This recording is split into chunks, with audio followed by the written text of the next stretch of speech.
Sinuspindi na ni Pangulong Ferdinand Marcos Jr. si LTFRB Chairperson Teofilo Guadis III.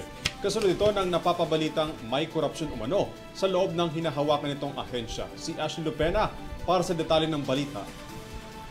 Isinuspindi na ni Pangulong Ferdinand Marcos Jr. si LTFRB Chairperson Teofilo Guadis III dahil umano sa korupsyon na nababalita sa ahensya.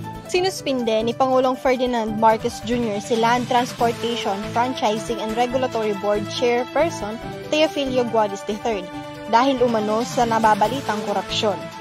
Iniimbestigahan ngayon ng Department of Transportation si Guadis na nautusang ding magpaliwanag upang bigyang linaw ang akusasyon sa maling pag-uugali kaugnay sa Public Utility Vehicle Modernization Program.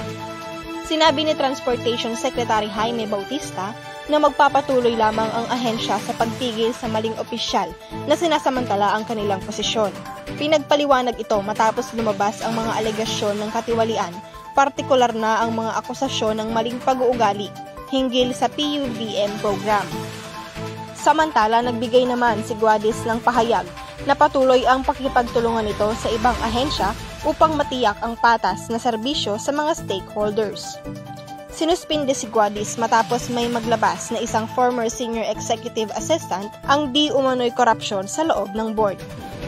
Para sa Year TV News, Ashley Ann Lupena, sumasaludo sa bawat Pilipino.